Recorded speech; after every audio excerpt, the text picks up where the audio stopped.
Бүгін Татарстан Дәүләт Советы депутатлары көзгі сессияның шираттағы утырышына жиыла. Күн тәртибіне 20-ден артық мәсәлә кертелә. Парламентарийлар сойлау һәм экология кодексларына, янгын куркынычсызлыгы һәм инвестиция эшчәнлеге турындагы республика законнарына төзәтмәләр кертергә ниятли. Утырыштагы төп тема киләсе 3 елга Татарстан бюджетын кабул итү. Фаразланган 11 миллиард сум бюджет дефициты 2 тапкырдан күбрәк артырга мөмкин. Фәрит Мөхәммәтшин шушы фаразга аңлатма бирде.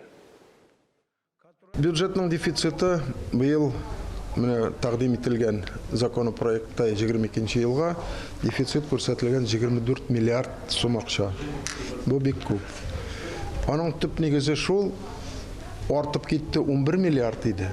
Хәзер менә без үзебезнең теләкләребезне федераль үзәк тәкъдим иткән программаларда, милли проектларда катнашыр өчен үзебезнең республикадан үзебезнең өлешне кертергә кирәк.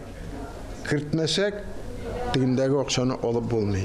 Шуның өчен без санадык та, уйлаштык та, президент та, хөкүмәтебез дә бергәләп депутатлар белән катнашырга безгә файдасы күбрәк.